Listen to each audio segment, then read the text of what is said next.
¡Epa, compadre! La hojilla. Estamos en la hojilla. Hojilla, ¿cómo es que dice la propaganda aquella, Nicolás? Hojilla raspapalante, que duran hasta que aguante. Mario, ¿qué tal? ¿Cómo está la hojilla hoy, chicos? Anoche te estábamos viendo. Fidel no se pierde la hojilla. Rumbo al socialismo, con Chávez, todos somos sus hijos e hijas. El pueblo es el hijo de Chávez. Presidente, mensaje para la hojilla, para la continuidad de... La hojilla. Bueno, La Hojilla es el programa más visto de la televisión venezolana, sin lugar a dudas. No lo digo yo, lo dicen los números. El programa con más credibilidad que hay. Y Mario Silva es un gladiador, amado por el comandante Chávez. Mario Silva, amado por Chávez. Valiente, gladiador, inteligente gladiador, él y todo su equipo. Así que honor a Mario Silva y a su programa La Hojilla, que en vida del comandante Chávez en este planeta, digamos, en vida terrenal, bueno, lo defendió con todo, pues, con todo, con los codos, con las uñas, con la verdad, con todo, siempre lo defendió. Gracias, Mario Silva, gracias, hermano. Gracias, hermano. Prepárense.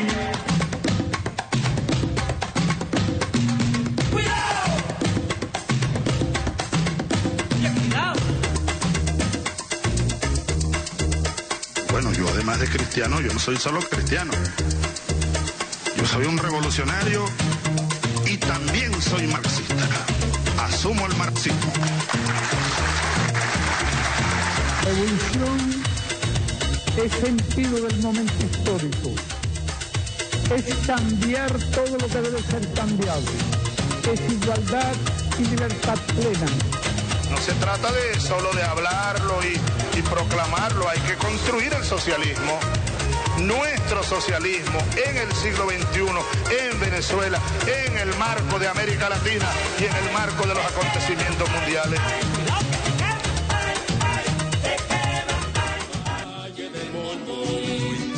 Yo no me quedo en la casa, pues al combate me voy. Voy a defender la puerta en el Valle del Monroy.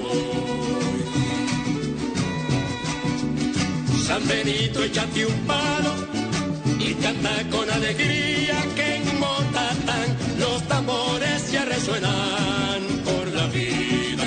San Benito, échate un palo y canta con alegría, que en Motatán los tambores ya resuenan. Buenas noches, bienvenidos a La Hojilla. Bueno, a partir de hoy fue anunciado por el presidente en el programa radial La Hora de la Salsa, fue anunciado a partir de hoy La Hojilla comienza a ser transmitida en el horario del Contacto. El Contacto pasa para los días domingos, cosa que me parece muy buena. Estoy recordando al comandante Chávez en ese momento en que hacía el aló presidente, comenzaba a las 11 de la mañana. Ahora el Contacto con Maduro va a ser todos los domingos a las 12 del mediodía, de 12 en adelante, como hacía Chávez. En segundo lugar, anunció en el Contacto que declaraba a Cojedes y Nueva Esparta con 100% de cobertura barrio adentro. Y el jueves, próximo jueves, el presidente Nicolás Maduro va a entregar la vivienda 1.200.000, Gran Misión Vivienda Venezuela. Quería hacer, antes de comenzar, porque tengo dos invitados de lujo hoy, quienes tienen sus libros. Hoy el presidente te hizo la presentación del libro, presentación de lujo, La mano visible del mercado, Guerra Económica en Venezuela, de Pascualina Curcio, que vamos a hablar sobre eso, y también de Filben, hay la presentación del libro de Julio Escalona, Geopolítica de la Liberación del Siglo XXI de Chávez, de Julio Escalona. Esta noche vamos a hablar de política, guerra económica. Quería hacer una denuncia, ¿no? Rápidamente, ahora que está William Contreras, de estar saliendo ahora mismo del Poliedro, pero quería hacer esa denuncia. En el mercado de Chacao, el bachaquerismo está pero en aumento, en el primer piso. Entre otras cosas, les voy a dar, para que vean los precios, ¿no? Desodorante Dioxogen, 2.000 bolívares. Jabón de bebé Melody, 400 bolívares, los venden en 1.500 bolívares. Ese es el mercado de Chacao. en el primer piso. Jabón Protex, 1.500 la pastilla. Leche líquida de larga duración purísima. Está en 5.000 bolívares y algunos locales 6.000. Desodorante Spistick Caballeros Barras, 3.500 la barra. Aceite vegetal de 1 litro, 8.000 bolívares. Azúcar, 3.500 bolívares el kilo. Todo esto, la denuncia me la envía, me dice, todo esto en los locales ubicados en el primer piso al lado del local Galanga. Y, por supuesto, nos entregan factura del señal. Acción Crema, 1.800 bolívares el pote. Yo estaba, antes de comenzar el programa, estaba mencionando con Pascualina. Hablaba con Pascualina de que van a tratar de diluir el incremento salarial, el último incremento salarial, y sobre todo entrando diciembre, ¿verdad? Buenas noches, ¿cómo está Julio? ¿Cómo está Pascualina? Muy bien. ¿Cómo está la cosa? Bien, vamos a comenzar con Pascualina. Pascualina nos trajo unos gráficos que los vamos a presentar también. Yo quiero la opinión también de Julio en lo referente a lo político con relación a la guerra económica, qué debemos hacer y cómo debemos enfrentarla. Sí, de lo que sea. Entonces, por cierto, que le tengo aquí al presidente guardado el libro que le firmó Pascualina Curcio. Ese es Haciéndole Guerra a Ernesto. Que Ernesto se lo entregó firmado por él. Ernesto Villegas, un abrazo, hermano. Bien, vamos a comenzar contigo, Pascualina. Tú hacías una denuncia, yo lo estuve leyendo en un artículo en el pasado programa, hacías una denuncia que están activando de nuevo Dollar Today, ¿verdad? Tuvo hasta el mes de septiembre, creo, estuvieron varados, ¿no? Y a partir del mes de septiembre comenzaron a moverse y después del incremento salarial comenzaron a darle más duro a la movilización dentro de esa herramienta. Es una herramienta de conspiración económica y lamentablemente digamos, la mayoría de los comerciantes la toman como referencia, ¿no? Para los precios. Buenas noches. Buenas noches. Sí, bueno, efectivamente lo que hemos estado observando es justamente que de alguna forma se estabilizó, ¿no? Hasta más o menos el 27 de septiembre. Y a partir del 27 de septiembre comenzó una nueva escalada de este tipo de cambio en el mercado ilegal. Y digamos que lo que escribimos tiene que ver con la preocupación y tratar de alertar por el efecto que esas variaciones del tipo de cambio, que además son variaciones que no se corresponden con la realidad económica, con los valores ni de las reservas internacionales, ni de la liquidez monetaria, incluso utilizando un enfoque monetarista, digamos, son valores arbitrarios. El problema es que no distorsionan solo un supuesto mercado ilegal, sino el mayor efecto es sobre el mercado interno a través de los precios. Es decir, lo que nosotros hemos visto, también informes del Banco Central, una variación en el tipo de cambio legal tiene un efecto alrededor del 70% sobre los niveles de precios de la economía. Entonces, una escalada de ese tipo va a afectar los niveles de precio. Entonces, digamos un poco la preocupación, sobre todo por otras declaraciones que uno escucha y donde dicen que los niveles de inflación van a cerrar en 500%, por ejemplo, sustentados en unas estimaciones del Fondo Monetario Internacional. Allí uno se pregunta, bueno, digamos, ¿hasta dónde llevarían ese valor del mercado ilegal para lograr una inflación de esos niveles, ¿no? Eso por una parte. Por otra parte, lo otro que hemos, digamos, observado es que esa inflación, digamos, que estamos observando desde el 2012 y sobre todo desde agosto del 2012, son niveles que no se corresponden con otras variables económicas y macroeconómicas, ¿no? Y también nos demuestra que es una inflación inducida por la vía de la manipulación del tipo de cambio. Por ejemplo, no se corresponde con los niveles de producción en la economía. Se supone que, y eso dice la teoría, los niveles de precios, los precios aumentan, por ejemplo, cuando hay una caída importante de la producción. Entonces se contrae la oferta y como hay menos productos, entonces la gente busca el producto y presiona sobre los precios. Estamos hablando en términos generales en la economía, no de esos productos muy particulares que están escaseando, ¿no? Pero nosotros observamos que, por ejemplo, el Producto Interno Bruto, que mide el tamaño de la economía, desde el 2012 hasta ahorita, incluso el per cápita, descontando el efecto crecimiento de la población, ese Producto Interno Bruto se ubica un 8% por encima del Producto Interno Bruto histórico desde el año 80. Es decir, los niveles de producción, a pesar de la caída que se ha registrado 2012, 13, 14, del Producto Interno Bruto, también consecuencia de estos efectos de las agresiones económicas, es un Producto Interno Bruto que en términos relativos está muy por encima del histórico de casi 40 años, ¿no? Entonces, esa variable económica, hay 3 variables en la macroeconomía que miden una economía: el Producto Interno Bruto, la inflación y el desempleo. El Producto Interno Bruto y el desempleo tienen un comportamiento que no se corresponde con esa inflación, que es, digamos, una muestra más de... Hay una distorsión en la economía, total. De la inflación, que no se corresponde con los niveles de desempleo, que son relativamente bajos, históricamente los más bajos, 6%, y con esos niveles de producción relativamente, que se mantienen relativamente altos.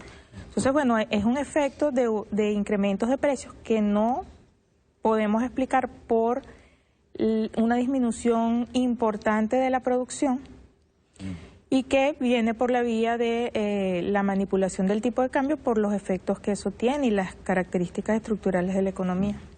Luego vamos a entrarle de frente a los numeritos, pero quería hacerle una pregunta a Julio. Fíjate bien, Julio, se está otra vez produciendo lo mismo, el mismo patrón. El mismo patrón, utilizando dólar today, utilizando dólar Cúcuta, ¿verdad? Utilizando unos referentes económicos o de las casas de cambio en Cúcuta y referentes cambiarios que no tienen nada que ver con Venezuela. Pero está repitiéndose. Hicimos una apertura de buena fe con el Estado colombiano, sin embargo se está repitiendo la misma, digamos, de manera tímida, ¿no? Porque incrementó esta semana en cuanto, Pascualina, casi en 300 bolívares. De 1.100 a 1.500 más o menos, casi 400 bolívares. 1.800. 1.800, tiene más. O sea, el tipo de cambio busca acelerar un proceso, una espiral inflacionaria y quebrar la economía. Y sobre todo cercano a diciembre. Bueno, fíjate, eso no es extraño, ¿no? Y no debería causar sorpresa porque la estrategia, lejos de moderarse para derrocar al gobierno, lo que ha hecho es radicalizarse en todos los aspectos. Este es uno más. Pero en todos los aspectos, independientemente del diálogo, independientemente de que Shannon viene hasta acá, todos los signos exteriores de que aparentemente hay como una situación de calma, son signos exteriores.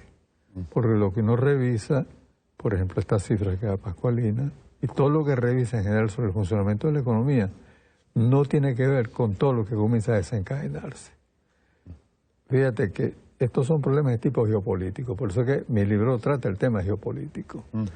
Porque si te pongo el ejemplo del fracking, ¿qué es lo que pasa con el fracking? Bueno, los costos de producción del fracking son muy altos. Entonces, según la economía, sus precios deberían estar muy altos para cubrir sus costos de producción, pero no ocurre, porque esas no son decisiones económicas, esas son decisiones políticas y específicamente geopolíticas. Entonces no vamos a estar encontrando con eso. Pero yo te quiero señalar otro aspecto, que una cifra que ha dado Pascualina, pero que la ha dado el Banco Central también, es que más o menos el 92% de las transacciones que se hacen en el mercado interno del dólar se transan a 10 bolívares, que es el DIPRO, que es el dólar protegido. Entonces, ¿por qué razón ellos lo venden a ese precio? Pero no digo por ello, porque ellos lo pueden vender a ese y más. ¿Por qué?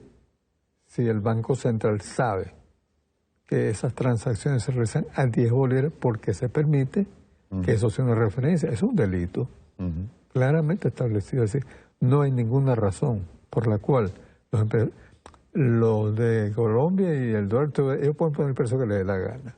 Ellos están fuera. Pero es que los empresarios de aquí, que reciben dólares subsidiados para proteger al pueblo, precisamente, porque entonces ellos en el mercado venezolano, no allá, venden a esos precios. Tasan el dólar a los niveles del dólar today, ¿no? O sea, mi pregunta es esa, porque entonces hay también parte de responsabilidad nuestra. Alguien se está beneficiando de eso, que no somos nosotros tres. Sí. Hay una cuestión también en referencia a lo que estás diciendo, que el mismo pequeños comerciantes, medianos comerciantes, están viéndose afectados enormemente por ese cambio de precio, los que no son importadores. Sí. Los que no son importadores reciben mercancía importada y están siendo afectados, y va a ser afectado ahorita en la escala de precios. Hay gente y hay denuncias que nos han hecho, que pequeños comerciantes que dicen que incluso lo que vendieron hasta hace un mes al PVP, en este momento se lo están vendiendo al mayor con el PVP con que estaban vendiéndolo el mes pasado. Es que es una cadena, ¿entiendes? Y donde, como se sabe, el pez gordo se come el más chiquito, pues. Como tú bien lo dijiste, los pequeños y medianos productores en general no son importadores, ellos compran aquí adentro. Entonces ellos van a comprar al precio que ellos van estableciendo de manera arbitraria, pues. La pregunta a mí, yo te repito, es ¿cómo es posible que eso ocurra en el mercado? Sí, pues hay un delito. Efectivamente, es un delito cambiario, ¿no? Porque cuando ellos reciben el dólar protegido, ellos firman, lo están recibiendo ese precio. Ahí habría que tomar algunas medidas. Y se supone que si lo están recibiendo firmado, ellos tienen que proceder en consecuencia. responder lo que compran, tienen que informarlo. Es que de inmediato debería dictarse una ley penal. Todo el que reciba dólares protegidos tiene una serie de obligaciones. Y eso tiene que ser obvio, porque tú estás recibiendo un bien de la nación, ¿no? Que es el dólar, pues, que lo obtiene el Estado. Entonces el Estado se los transfiere a un precio, pero no para beneficiarlos a ellos, sino para que ellos tengan el beneficio que obtiene un empresario, pero no para que estafen al pueblo. Entonces, el pueblo está indefenso en esa situación ante un delito, porque eso es un delito. Entonces, yo no creo que podemos... sí, pues el consumidor final es el que lleva claro, todo. Y resulta que la gente lo sabe. Es decir, esa información que la Paz Colina, que la del Banco Central, pero la gente sabe que ahí de por medio hay un negocio, ¿no? Entonces, y la gente, el descontento está, no solo por las colas, por supuesto, sino que la gente siente que es víctima de esas colas. ¿Y a quién responsabiliza? A la gente de allá de Cúcuta, no. Visita que tiene aquí adentro, que es el gobierno, pues. Por eso es que muchas de las medidas que se toman, que son sumamente importantes y buenas, realmente el presidente Maduro ha hecho una labor importante en tratar de equilibrar las cargas, ¿no? Pero todo esto está dirigido contra esa política. Es decir, sea lo que sea que decida el Estado, vivienda, aumento de salario, todos los problemas sociales que el Estado puede resolver chocan contra la realidad cotidiana, que es una vida cotidiana. Decía el presidente hoy, ahí mismo en la cadena, decía que tenemos una serie de operadores dentro de la administración pública. Yo una vez dije, Julio, que las misiones fueron necesarias porque bypaseaban a la administración pública. Es que el problema es que la burocracia ahora le puso la mano a las misiones. Exacto. Y entonces, en esas circunstancias, las misiones dejaron de ser lo que eran, y eso hay que poner la atención a ese problema. Luego, fíjate esto, el mercado en el que el Estado importa, y los privados que importan porque el Estado les da unos dólares para importar, ¿no? Pero hay una importación que llega al país, estos datos yo les he dado en mis artículos, en que más o menos el 92% de lo que se importa en alimentos y en productos en proceso, materias primas, va a los canales privados. Entonces, claro, tú alimentas los achaqueos, porque si se los entregas a los canales privados, ellos asociados con los de Cúcuta van a hacer con eso. O sea, no solo tienen el monopolio de esas divisas que se les entrega a ellos, pues, porque el monopolio lo tiene el Estado, pero se los transfiere, sino que además tienen el monopolio de ponerse de acuerdo con los que están allá afuera, porque en fin de cuentas son los mismos. Claro. O sea, hay un plan, y tú lo sabes perfectamente bien, integrado entre estos señores, que son los que importan y los que venden acá, para hacer esa guerra. O sea, no hay ninguna ya duda de que estamos en una guerra, ¿no? Y después podemos hablar más de eso. Sin embargo, hay sectores nuestros que llegaron a decir que la guerra no existía. Bueno, y pueden seguirlo diciendo a lo mejor, porque Sí. la estupidez es bien democrática. Claro. Ajá. Es democrática. Sí, no, En un hubo país- gente, tú lo sabes, hubo gente de izquierda que agarró Por y eso, dijo que aquí no había guerra entonces, bueno, económica. democráticamente, pues la gente dice eso. Pues. Ajá. Ahora, lo que nosotros, nuestro deber, los tres y en general todos, y sobre todo el Estado, es demostrar evidentemente que sí. Y yo te he dicho a ti, aquí y allá, que estos programas hay que sacarlos para la plaza pública. Ya hoy me dieron la orden. Qué Hoy bueno. nos dieron la orden a hacer dos cosas. Primero, convertir este libro, el libro de Pascualina Curcio, en un curso para llevarle a los clubs, llevarlo a cineforos, entregarlos en el pueblo, o sea, y hacerlo por capítulo. Hacer Excelente. audiovisual por capítulo, ¿verdad? Excelente. Pero es que debemos educar primero, Bueno, educar pero- para que se sepa. Bueno, pero claro, educar, pero educar en la batalla, ¿entiendes? O Exacto. sea, porque bueno, en las guerras tú no vamos a hacer la escuela hoy y mañana nos quedamos a tiro. Pues. Claro. O sea, no es así, pues. Es echando tiro y Entonces, y educando. en la batalla y educando en la batalla. La gente aprende precisamente haciendo. Exacto. ¿Entiendes? Si no logramos que la Viniste gente... subversivo, Julio. Yo siempre he sido. Ajá. No, pero fíjate, es que es muy claro. Yo lo que pasa es que yo tengo una impaciencia con lo que dejamos que se haga. Y claro, la gente a quién culpabiliza. Bueno, al gobierno. Sí. Porque ¿quién la puede sacar de esa situación? ¿Quién puede resolver el problema del bachaqueo, del dólar today, etcétera, y todo lo que denuncia Pascualina? Solo el gobierno, el Estado, pues hablando con más fuerza, pues, el Estado lo puede enfrentar y resolver. Cuando no lo hace, entonces la gente se queda, bueno, no lo voy a poner la palabra que eso tendría, pues. O sea, no hay manera de que la gente no ande furiosa. Entonces, fíjate que buena parte de la guerra, es la otra que no es económica, pero que está empatada con eso, es la guerra por el alma, el cerebro, la conciencia. Sin embargo, estamos viendo una regeneración del espíritu del comandante Chávez. Hay una movilización enorme ahora y hay creo que conciencia clara de que la guerra económica existe, Pero déjame decirte una cosa a sobre excepción de esa democracia de la que me hablas, ¿no? eso. Pero déjame decirte una cosa sobre eso. Es verdad, el chavismo, sobre todo el chavismo radical, se ha movilizado, ¿no? Por eso no hay duda. Poco a poco el chavismo va a responder. Pero el chavismo que se fue, ese no ha regresado todavía de manera significativa. O sea, algo no estamos haciendo que nos ha permitido eso. Luego, yo ando en el metro, pero yo no todo el día en el metro. Mira, el metro es una cosa unánime contra el gobierno, pero eso es terrible lo que tú escuchas en el metro, pues. Es decir, que a pesar de todo eso que se está haciendo, a pesar del presidente explicando todo el día, como hay cosas que no hacemos y no las podemos hacer, porque si no hay una acción contra la burocracia, porque ¿quién maneja? Hay que preguntarse, ¿quién permite que el 92% de las importaciones de materias primas, de alimentos, vayan a los canales privados? ¿Por qué? Hay canales públicos. Fíjate bien, vuelvo a responderte. Hoy el presidente habló de optimizar, de pasar por encima de eso precisamente, de que todo vaya a canales privados y de optimizar la producción dentro de los consejos de trabajadores. Eso me parece excelente. Ahora, vamos a ver. Ahora, acuérdate que nosotros tenemos una debilidad, Julio. Y la debilidad es que nosotros, lo que es el sector alimenticio, que fue, y el comandante Chávez lo aceptó. Nuestra debilidad es que dentro del sector de alimentos, que es una de los sectores estratégicos, nosotros no logramos alcanzar el control. Pero ese ya es un dato de la realidad. Exacto. Ya hay que saber que eso es así mientras se van emparejando las cargas las cosechas resultan, que ese es el reto que tenemos ahora. Porque si son unos planes de producción, eso no puede fracasar.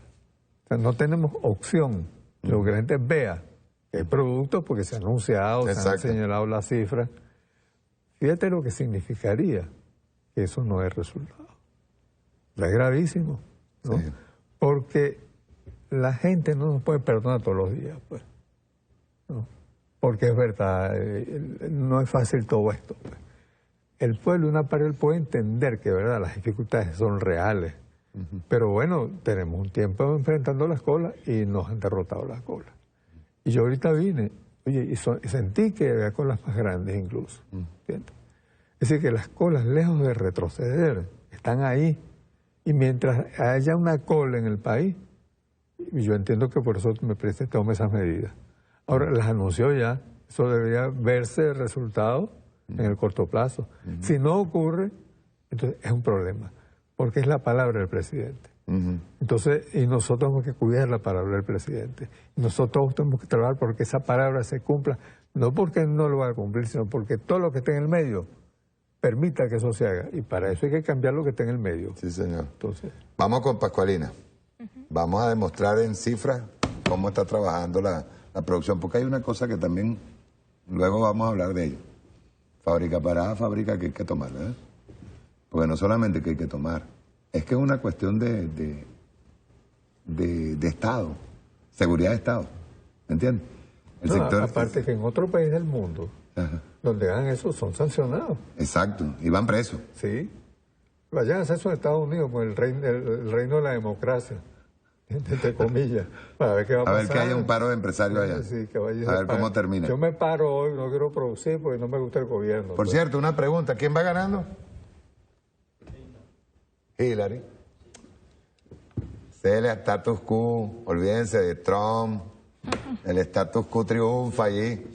Bien, Pascualina, vamos a comenzar para ir enseñando. Pásame la primera plantilla, también quiero la opinión de Julio. Producción. Bueno, lo que comentaba, ¿no? Esa es la producción desde el año 80 hasta el año 2015. Y la línea que está en el medio punteada divide, ¿no? El año 99, lo que fue la Cuarta República y la Quinta. Las barras rojas muestran los niveles de producción los últimos 2012, 13, 14 y 15. Y son niveles de producción, aunque se ve una caída desde el 2013 del PIB, consecuencia además de lo que se llama un shock de oferta por esta inflación inducida, aunque se ve una caída, los niveles de producción actualmente están por encima de los históricos desde el año 80. Es decir, la economía venezolana no es que tiene unos niveles de producción que puedan justificar los precios, la escalada de precios, ¿no? Pues, por el lado de la inflación. ¿Qué origina esta caída última del 2015? Del 2014 y 2014-2015, sí. Primero que la caída es del sector privado, de la producción sector privado, porque la producción sector público más bien mantiene la tendencia creciente, ¿no?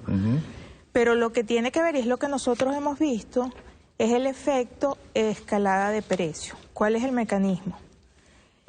En el momento en que hay una inflación inducida, por más que haya ajustes de salarios por parte de ajuste del salario mínimo, ¿qué ocurre en un hogar venezolano? Si yo tengo un salario mínimo, que somos la mayoría clase trabajadora, ¿verdad? Más del 80%, y aumentan los precios, el poder adquisitivo se deteriora. Entonces uno tiene unas prioridades: alimentos, según el INE, alimentos, transporte de segundo, medicamentos, educación, vestido, calzado, recreación. Entonces, cuando el poder adquisitivo disminuye, lo que hacemos en todos los hogares es que vamos restando, ¿verdad?, el gasto en estos otros bienes no prioritarios, es decir, recreación, vestido, calzado, y eso afecta la demanda de estos sectores. Entonces, uno ve cómo se contrae la demanda de esos sectores y, por lo tanto, también se contrae la oferta de esos sectores, ¿no? No así el de alimentos, transporte, que se tratan de mantener. Entonces, eso tiene un impacto sobre los niveles de producción. Una escalada mayor de los precios, que pareciera que hacia allí quieren intensificar las agresiones, va a tener repercusiones sobre los niveles de precios. Y lo que tú decías, sobre todo, sobre los pequeños y medianos empresarios de esos sectores, distintos alimentos y distintos alimentos, transportes y medicamentos, porque les va a afectar la demanda, ¿verdad? Y se van a ver en la obligación de contraer la oferta y la producción, y también pudiese tener un efecto sobre el nivel de empleo que hasta ahora no se ha registrado. Sí, eso es lo que estoy viendo. Pásame la próxima plantilla. Ve bien, esto es lo que yo no entiendo. O sea, si hay una baja de producción, sin embargo, el nivel de desempleo está bajo. Se ha bajado a 6%. Ahí hay una contradicción. Sí. Primero que esos son niveles de desempleo prácticamente de pleno empleo, ¿no? Una tasa, quisiera muchos países tener una tasa de desempleo del 6%. Del 6%. Hay sí. dos efectos allí. Primero, el efecto empleo público que se ha mantenido, ¿no? Como te digo, el PIB público incluso ha aumentado un poquito los últimos años. Y bueno, hay otras medidas que tienen que ver también con la protección del empleo, que son empleo y salarios, ¿no? Que son bien importantes. Por ejemplo, lo de la inamovilidad. Es una medida para proteger a la clase trabajadora ante situaciones como esta. Que hay de este año, pues, y la protección del salario, que justamente impide que por la vía de la inflación inducida haya un deterioro del poder adquisitivo. Y en la inflación, fíjate, ponme la otra, por favor, ahí tiene. Ve los niveles de inflación, se dispararon a partir del 2012, que es prácticamente en el momento en que el comandante Chávez anuncia su enfermedad. Y comienza la escalada. Ese comportamiento de una inflación con esa magnitud y de repente, porque venía relativamente estable desde el 98 hasta el 2012, y que de repente se incrementa de esa forma, eso no tiene explicación económica. O sea, tiene que haber ocurrido algo en un país, en una economía, un desastre, una catástrofe, para explicar eso tan repentinos, ¿no? A menos que sea inducida, ¿no? Y nosotros hemos identificado que es desde agosto del 2012, cuando comienza la escalada en la manipulación del tipo de cambio ilegal. Eso no significa que desde antes no ha habido manipulaciones del tipo de cambio ilegal. Desde el 2006 hay manipulaciones del tipo de cambio ilegal con distintos nombres, ¿no? Pero desde el tenemos la gráfica y ahora la presentamos. Desde agosto del 2012 hay un punto de inflexión allí en la manipulación del tipo de cambio cada vez mayor, y como decíamos, eso tiene un efecto sobre los precios. Y quienes están detrás saben que tiene un efecto sobre los precios, y lo que decía el profesor Escalón, eso genera malestar, genera, digamos, eso entra en todos los hogares. Aló, estoy al aire ahorita. Ajá. Sí. Eso entra, digamos, es un mecanismo, tanto de la inflación, como el desabastecimiento programado, que porque es efectivo, porque es que entra en todos los hogares. En todos los hogares, todos los días, hay que comprar comida, hay que comprar medicamentos, y la mayoría de los hogares vive de un salario. Yo ahora quiero hacer una pregunta política a mi comandante Julio Escalona. Fíjese bien. No es de ahora la conspiración, eso llega desde el momento en que Chávez se hace presente en el escenario. ¿Verdad que sí? Claro. Ahora, tú ves el gráfico, ¿verdad, Julio? Ahí estás viendo que a partir del 2012, que es prácticamente desde el momento en que el presidente Nicolás Maduro toma las riendas del Estado, ellos considerando, fíjate bien la pregunta, ¿cómo lo voy a hacer? Considerando que el presidente Nicolás Maduro es débil. Resulta que el muchacho le salió contestón, porque tenemos 2012, 2013, 2014, 2015 y todavía 2016, con altos índices de inflación y altos índices de distorsión de la economía. Con todo y que el pueblo esté bravo en las colas, hay algo que se está demostrando. Primero, que la oferta de la oposición es una porquería. Y con todo lo bravo que estemos, ahí se está resistiendo, hay un pueblo resistente, ¿sí o no? Eso es cierto. Ajá. Fíjate el problema, ¿no? Que esta estrategia, por supuesto, que tú lo señalaste, no viene de un día. Ellos sabían de la enfermedad de Chávez. Está claro que eso no era un secreto, pues. Claro. Ya. Y yo muy probablemente le estuvieron haciendo seguimiento por donde iba eso. Y tú sabes que hubo cálculos de qué fecha incluso el presidente moriría, pues. Y algunos estuvieron más bien cerca de esa fecha. Esta es una ofensiva que se viene preparando con mucha calma, con todos los hierros, desde hace tiempo, ¿no? Y por eso es que uno de los problemas que yo creo que hubo es que al principio no la comprendimos. Yo tengo un trabajo que está ahí en el libro sobre las elecciones del CID. ¿Tú te acuerdas que decíamos, bueno, yo nunca lo dije, pero bueno, decíamos, pues, hemos metido en el capete todos, pues, que la oposición no estaba haciendo campaña electoral. Se dijo y se reían, pues, no hacen campaña. Eso. Resulta que ellos estaban haciendo una campaña peligrosísima que no entendimos. Yo lo escribí, ¿no? Y yo fui de los que dijo que podía haber una debacle electoral, está escrito, antes del 6, pues. Porque después del 6, por supuesto, cualquiera puede decir lo que quiera. Pero yo lo dije antes del 6 y por ahí está en el libro, ¿no? Que podía haber una debacle electoral porque no estábamos entendiendo lo que estaba pasando. Y lo que estaba pasando es que ellos se vinieron efectivamente con todo el manual de la guerra de cuarta generación. Pero con el manual completo, pues, ¿no? Y comienzan a tomar decisiones políticas para crear esta situación, ¿no?, de ese salto inflacionario, porque como ha dicho Pascualina, hay escasez inducida e inflación inducida. Y ellos han tenido un equipo de respuesta rápida. Vamos olvidando de Capriles, de esta gente. No, es que esos son los... Ya tú lo dijiste, pues. Sí, esos son los peoncitos. Con todo respeto, pues yo no quiero hacer agresiones personales de ninguna manera, ¿no? Pero es lo que ellos demuestran, pues. Eso no lo armaron ellos, obviamente. Exacto. Pues. Pero lo armaron de otra parte, pues, ¿no? Y esa otra parte sí sabía y sí sabe lo que está haciendo. No es una casualidad que el Chano se aparezca de pronto. Bueno, porque este es su problema. Sí, dejen de hablar de revocatorio, dejan de hablar de ahora hablan de elecciones generales. Exacto. Entonces, ocurre que ellos han creado inmediatamente políticas para neutralizar el aumento de salarios, por ejemplo. Por eso hay que verlo con sumo cuidado, menos que se explique muy bien. Pero igualmente, yo te lo he dicho, alguna vez te lo dije, ¿no? La gente se ha comido el cuento de que los precios suben porque los salarios suben. Hoy hubo un trabajo especial de Boza y Valdés, muy bueno con relación a por qué eso no incide, los salarios no inciden en la inflación. Boza y Valdés lo escuchamos un poco, pero está bien que se comience a hacer. Bueno, Boza viene haciendo eso, Luis Sala viene haciendo todo también de hace tiempo, ¿no? De cómo, porque los precios suben los salarios, es al revés. Incluso eso los grandes maestros de la economía lo han dicho.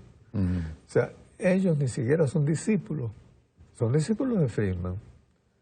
Pero Friedman es un criminal de guerra, ¿entiendes? Porque Friedman es responsable de todo lo de Chile, de lo de Argentina. El neoliberalismo más salvaje. O sea, el capitalismo puro. Él quería demostrar que el capitalismo funciona si es puro, pues, ¿no?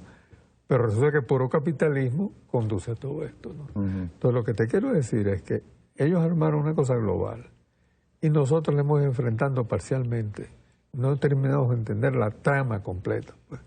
Y hasta que no terminamos de entender la trama completa significa que esto es un problema, por supuesto, con raíces económicas, con manifestaciones económicas, obviamente, pero que es político, que es en el campo de la política donde eso se está definiendo, que es entonces en el debate político. Pero el debate político en la calle con la gente, por eso tengo tiempo diciéndote a ti, tú lo sabes, hay que llevar esos programas a la calle, hay que ponerlos en las plazas. Porque ese debate es el que ellos no resisten. Sí, ¿Tú te imaginas, la argumentación. ¿Tú te imaginas a estos dirigentes respondiendo toda esta cosa, pagando esos cuadros que tiene Pascualina hecho y contestarlos? No tienen con qué. Exacto. No tienen con qué. Porque ellos tienen el discurso neoliberal, pero es que el mismo discurso neoliberal se ha tenido que refugiar, ¿no?, en la ideología.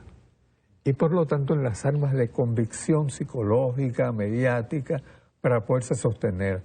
Porque si ellos se meten a discutir en serio economía, bueno, como me dijo Pascualina, que le dijo que fue más o menos compañero de ella, ¿no?, que es profesor, que él le dijo, ¿por qué tú dices todo eso? Y ella le contestó, ahí están las cifras. Y él no dijo nada. Porque con las cifras que existen ya, no solo lo que ha hecho Pascualina, la gente de la Misión Verdad ha trabajado también con eso, pero quien ha hecho la mejor sistematización de verdad es Pascualina, ¿no? Entonces, con esas armas en la calle y con la gente preparada para contestar, para discutir, mira, ellos no tienen vida. Sí. La vida tiene... Yo dije en estos días en un programa que ellos no tienen argumentos. No hay posibilidad. Los argumentos de ellos obedecen simplemente un programa digo, incluso hasta de respuesta, que es inútil, es banal, es de simple frase. Pero fíjate, Mario, por ejemplo, la escasez. Bueno, ¿cómo haces tú para demostrar que la escasez no es el problema? ¿Sí? Bueno, tienes que irte a una argumentación más o menos de cierta solidez. Pero eso no forma parte, como decía Lenin, de la agitación. Lenin distinguía entre agitación y propaganda, ¿no?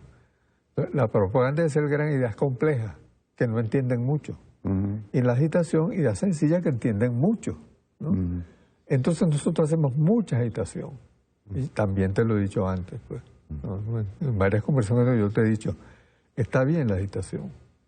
Está bien, las marchas, todo eso está bien, porque eso los mantiene en la calle, está bien.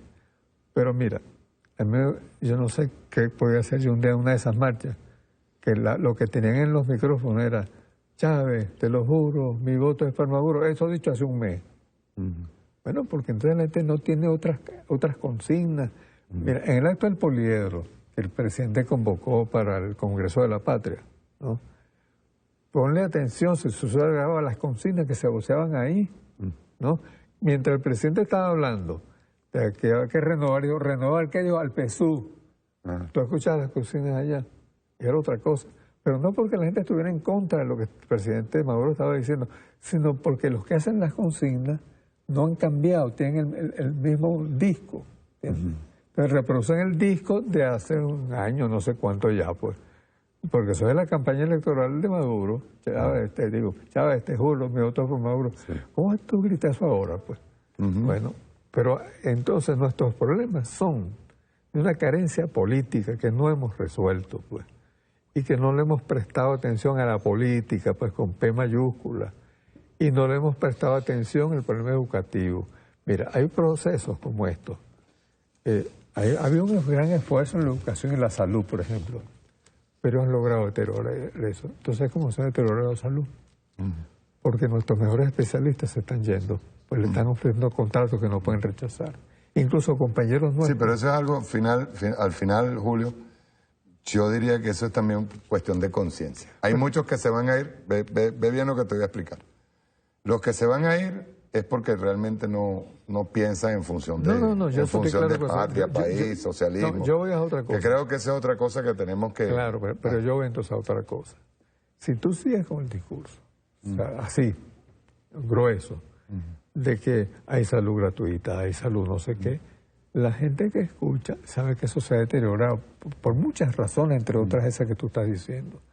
Algo parecido está pasando con la educación, ¿no? Es decir, la educación que tenemos ahorita, porque ellos han tocado todo. Nosotros nos hemos dado cuenta que la guerra es global. Está bien hablar de la guerra económica, porque esto es uno de los fundamentos del asunto. Pero la guerra es global. Es que se ha deteriorado la educación, se ha deteriorado la salud. Queda la vivienda, ¿no? Queda el aumento de salario. Pero, como lo he escrito yo, recibe la casa, recibe el aumento de salario, y cuando sale a la calle se encuentra una vida cotidiana que es un infierno. Entonces, así es difícil sostener una revolución. Pero yo sí creo que en este momento, ahorita, fíjate bien, Julio. Ahorita vamos a seguir con Pascualina, pero me interesa enseñar claro, además me parece que es importante esa información de Pascualina. Hay una cuestión que nosotros hemos visto últimamente que para mí enriquece las movilizaciones.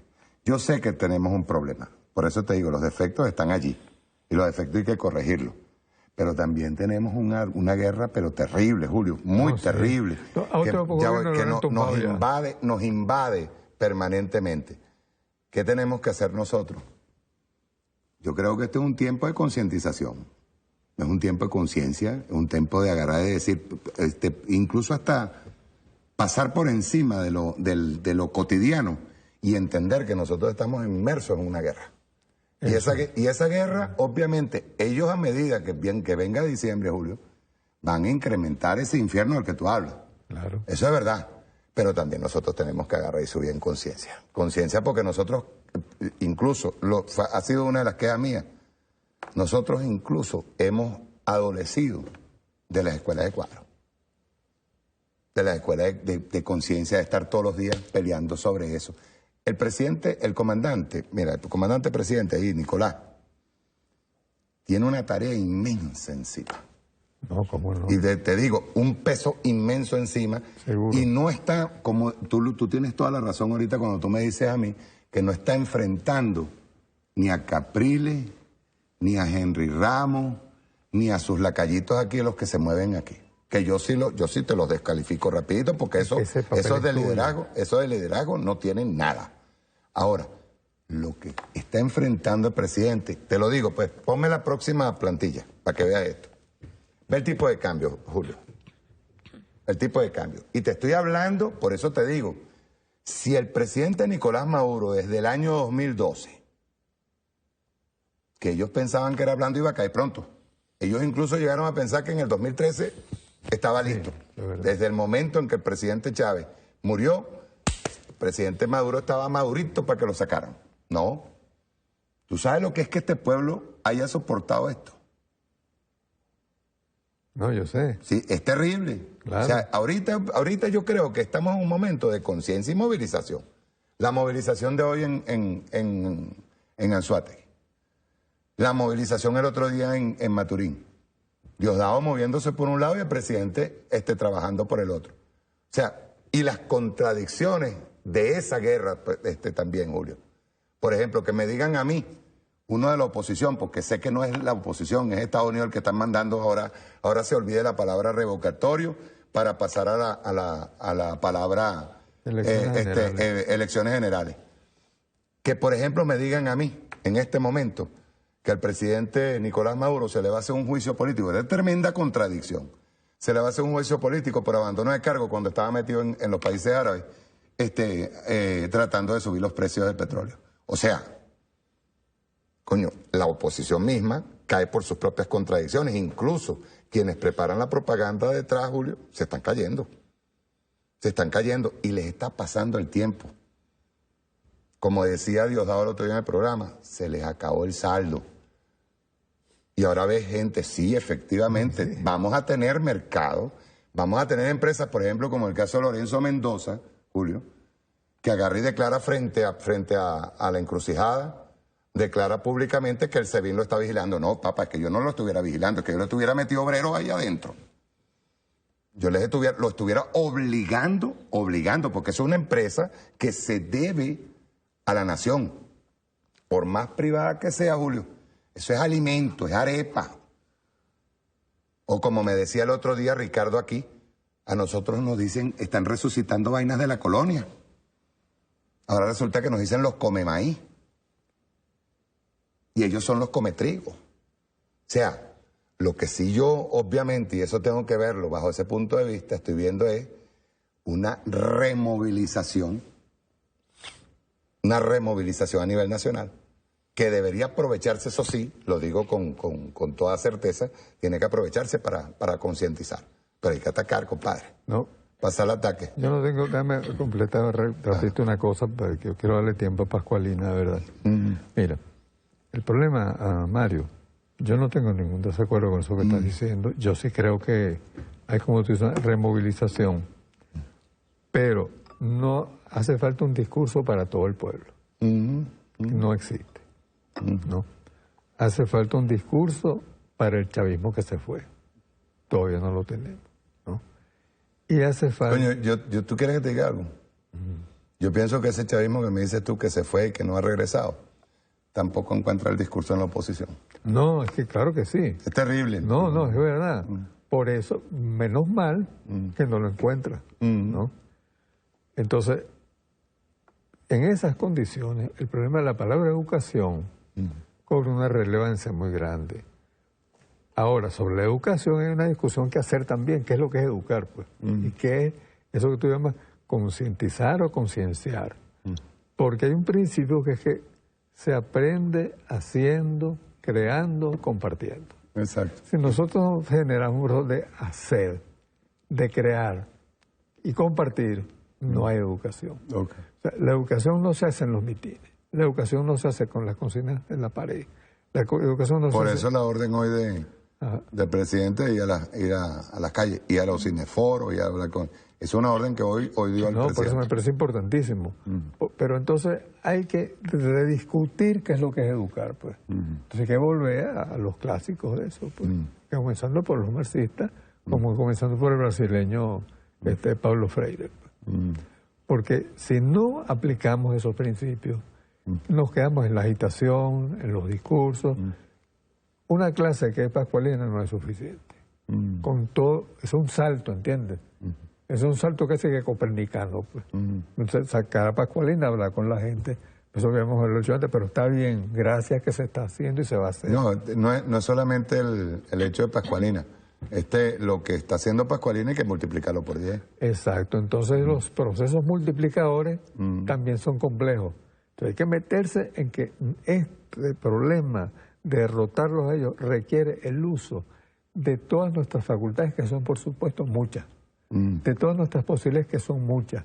La más importante, tú lo has dicho, hay una gente que ha resistido, incluso la de la oposición, que ha resistido, y fíjate tú que aquí la gente no sigue a favor de la violencia. No, y eso es muy importante. Bueno, si no estuvieran todas las condiciones para un domingo. Claro. Y eso a quien también tenemos que reconocérselo, al pueblo opositor. Sí. Por eso que tiene que tener un discurso incluyente, de verdad, que reconozca todo eso, pues. Porque al pueblo opositor lo que hacemos es darle palo, mano. Entonces, no necesariamente. Yo he visto al comandante, yo he visto al presidente hablando. Sí, incluso nosotros, hay una cuestión, ve, fíjate. Cuando nosotros vimos el otro día, ya vamos a arrancar con los gráficos, pero bien, el otro día cuando nosotros vimos, y te voy a decir una cosa, uno de los primeros que dijo que nosotros no nos podemos burlar de eso, nosotros, el mismo presidente lo dijo. Viendo, por ejemplo, una niña que ni es mayor de edad diciendo que esto se acaba con sangre, es terrible y es preocupante. Claro. Porque el lenguaje de odio que se está manifestando de aquel lado es terrible. Es terrible. Y uno, lejos incluso yo creo que era Ugas el que hace la entrevista, y Ugas le dice, no, mija, ¿cómo tú dices eso? O sea, que nosotros tengamos hoy precisamente, estaba yo viendo un trabajo que dice que de un sobrino de Sigmund Freud es que comienza todo el proceso de manipulación de masa en Estados Unidos, sobre todo para productos de consumo. Estaba viendo yo, son varios capítulos de estudio, pero hay una cosa que nos llama la atención, nosotros más bien, y lo hemos reproducido, pues esto no es cuestión de burlarse, ni a balazo, esto es cuestión de hacer un llamado, no solo a la reflexión, sino a conversar, a dialogar, porque como te decía al principio, ahí no hay argumentos, ahí es odio y respuesta ante el odio, cuando en el momento, incluso una de las reacciones que tiene el partidario de la oposición, es que en un momento dado se siente atrapado, que su verdad no es respuesta, y su respuesta inmediata es la violencia. Eso lo podemos ver. Además, Mario, porque hay que acordarse de Hitler. Controló al pueblo alemán y lo controló sobre la base del odio, de la violencia. Esas son parte de las armas que ellos están utilizando. Exacto. Entonces, todo lo que nosotros hagamos que pueda reforzar eso, hay que revisarlo. Claro. Porque estamos trabajando en el plano simbólico, donde la fantasía vale más que la realidad. Sí. Y eso en la vida cotidiana es así. Sí. Vamos a ver, pascualina, tipo de cambio legal versus índice de precios. Yo te digo esto porque siempre nos vamos a encontrar con que desde el año 2012 al 2016, Julio, las variables económicas son destructivas. Destructivas, o sea, terribles en contra de la economía, en contra del bolsillo del venezolano. Sí, no, bueno, las agresiones tanto de desabastecimiento como el tema de inflación han sido muy fuertes, ¿no? Y desde el 2012. En este caso del tipo de cambio paralelo, lo que queremos mostrar con la gráfica de las barras verdes es el nivel de precio. y es mostrar que cada vez que varía el tipo de cambio paralelo, hay una variación de los niveles de precio. Y esa variación es, digamos, esa determinación es alrededor de un 70%. Y fíjate que desde el 12, prácticamente el año 2007, siempre estaba por encima del dólar paralelo. Sí. ¿Y por qué ese fenómeno ahora? ¿O hay techo? Debe haber algunos niveles, ¿no? Que el incremento del precio del valor de la moneda, o sea, la economía ha estado absorbiendo desde el punto de vista de los precios esta manipulación del tipo de cambio, ¿no? Ahora, esta manipulación del tipo de cambio puede seguir afectando los niveles de precios, pero pareciera desde el 2015 que a un nivel menor, pero va a seguir subiendo, o sea, va a seguir habiendo una afectación. ¿Por qué no se mantiene por debajo? Porque hay un efecto, un poco lo que decíamos, que ante un nivel de precios muy alto comienza una contracción de la demanda. Entonces las personas en los hogares disminuyen la demanda de algunos productos, contraen esa demanda y en esos sectores no necesariamente va a haber una presión en el nivel de precios, ¿no? No así sectores alimentos, medicamentos, digamos los sectores más prioritarios. Pero lo que no hay duda, primero, la magnitud de la presión a través del tipo de cambio y el efecto que tiene sobre los precios. Son agresiones muy fuertes desde el 2006, realmente empezaron en el 2006, pero intensificadas en el 2012. Lo que dice Julio, ya había una planificación. Sí, desde los dos mecanismos, tanto desabastecimiento programado como el tipo de cambio ilegal, la manipulación, nosotros lo identificamos desde el 2006. Pero además están identificados con procesos electorales. O sea, quizás ahorita porque viene diciembre, ¿no? Pero no hay que olvidar que viene diciembre y que ellos quieren elecciones y están hablando de elecciones antes del 10 de enero del 2000. Pásame de la otra a la otra, la siguiente, por favor. Dale a la otra. Esa. Tanto la manipulación del tipo de cambio como el propio desabastecimiento se corresponde con momentos electorales. O sea, esos picos que se ven allí, desde el 2000, sobre todo el 2006, ¿verdad? 2007, 2007, exacto. 2007 fue el referéndum constitucional. Allí hubo una manipulación importante del tipo de cambio ilegal. Antes se llamaba la lechuga verde. En el 2009 fueron las elecciones, fue la enmienda constitucional y hubo elecciones parlamentarias y después en el 2010 parlamentarias, regionales y municipales. Y a partir del 2012 hemos tenido 5 elecciones. Fíjate una cosa, ¿no? Que con el referendo constitucional, que fue la reforma, ellos atacaron muchísimo más duro y en la enmienda no fue tan... O sea, hubo ataque, ¿no? Por supuesto, pero el ataque fue menor. Sí, igual. O, en su defecto, ya nosotros teníamos la fórmula para poder responder ante ese ataque. Bueno, en ese momento el presidente Chávez denunció lo de la lechuga verde, después el aguacate verde, pero es interesante lo del 2007 porque ese fenómeno no es solamente con el tipo de cambio ilegal, fue también con el desabastecimiento. Ese año el nivel de escasez fue muy alto. Yo no sé si ustedes recuerdan que ese año faltaba café, leche y azúcar, no como ahorita que faltan más productos, pero faltaba café, leche y azúcar. Después de las elecciones apareció el café, la leche y azúcar, pero tuvo un efecto importante el desabastecimiento alto programado con el tipo de cambio ilegal sobre los resultados electorales. Pero ve a Julio de lo que yo te hablaba. Desde el año 2012 tú ves la variación de cambio ilegal. Y ve el 2015, todavía no hemos hablado del 2016. En el 2016 ya va una variación de casi 500 bolívares, sí. 500, 600 bolívares. Para que tú veas la variación desde el 2012. O sea, el ataque es más severo porque no está el comandante Chávez. Y es más severo, pero vuelvo a repetirte, le salió el presidente respondón. Sí. Y no hay razones para pensar que no siga siendo severo, ¿no? Exacto.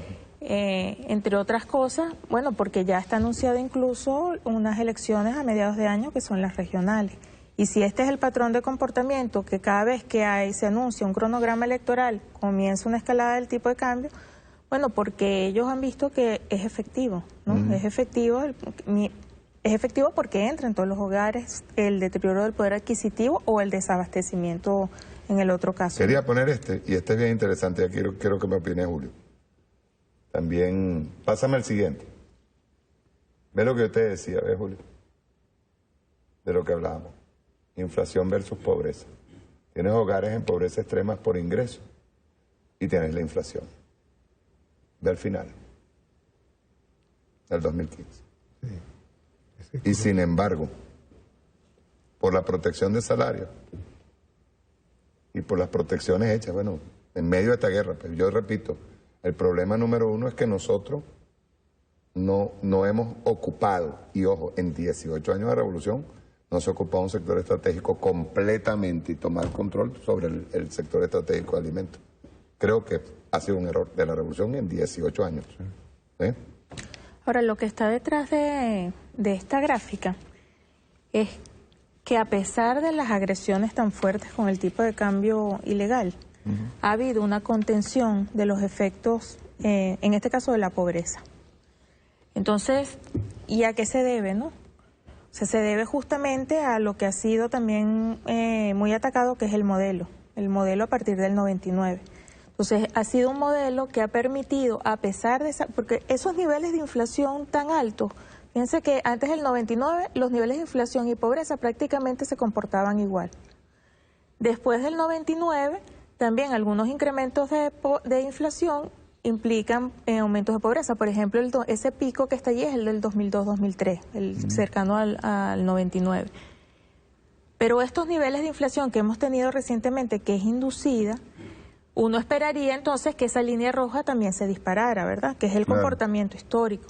Sin embargo, si bien medido por ingreso se ve un incremento, no en las proporciones como los niveles de inflación que está detrás, bueno, las políticas relacionadas con el modelo bolivariano después del 99, la protección del salario, la protección del empleo, la protección, por ejemplo, las políticas relacionadas con las misiones y políticas sociales, el hecho de que la población tenga salud gratuita, que tenga educación gratuita, eso protege el poder adquisitivo de los hogares, ¿no? El mismo nivel de desempleo o de empleo te garantiza contener y resistir ante esas agresiones, ¿no? ¿Y este es el Producto Interno Bruto versus los salarios? Ponme la siguiente, por favor. Ajá. Bueno, es parte de las políticas, ¿no? La línea azul es el Producto Interno Bruto, que desde el 80 hasta el 2014 ha crecido. En los 80 y los 90 el Producto Interno Bruto creció, igual que después del 99. Pero la línea roja es la remuneración real del trabajador. Entonces, desde el 80 hasta el 90, hasta el 99, mientras crecía el Producto Interno Bruto, aumentaba la riqueza, resulta que disminuía la remuneración de los trabajadores, ¿no? Y eso generaba también más pobreza. Era otro modelo. Después del 99 van prácticamente de la mano el crecimiento con la remuneración de los trabajadores, que se va incrementando a la medida en que también hay mayor riqueza. Y el hacinamiento crítico, que ha bajado más bien. Pásame el otro. Claro, esa es la pobreza estructural, ¿no? La otra. La pobreza estructural, que es la que mide los niveles. No, lo que tengo es Producto Interno Bruto Chile y esto, y lo de la URSS, que es bien bueno que lo traigamos a colación ahorita.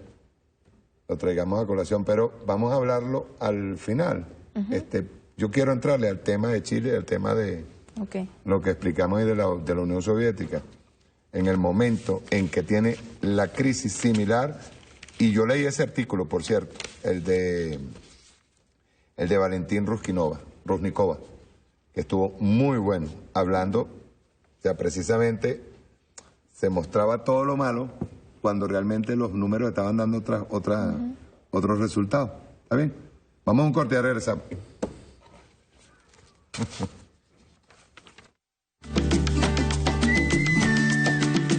Picarla sea posible sostener y haga más fácil caminar. Canción de hacer que nos invita a conseguirnos y a enfrentar que hay otra vida y la tenemos que luchar sin conformarnos solamente con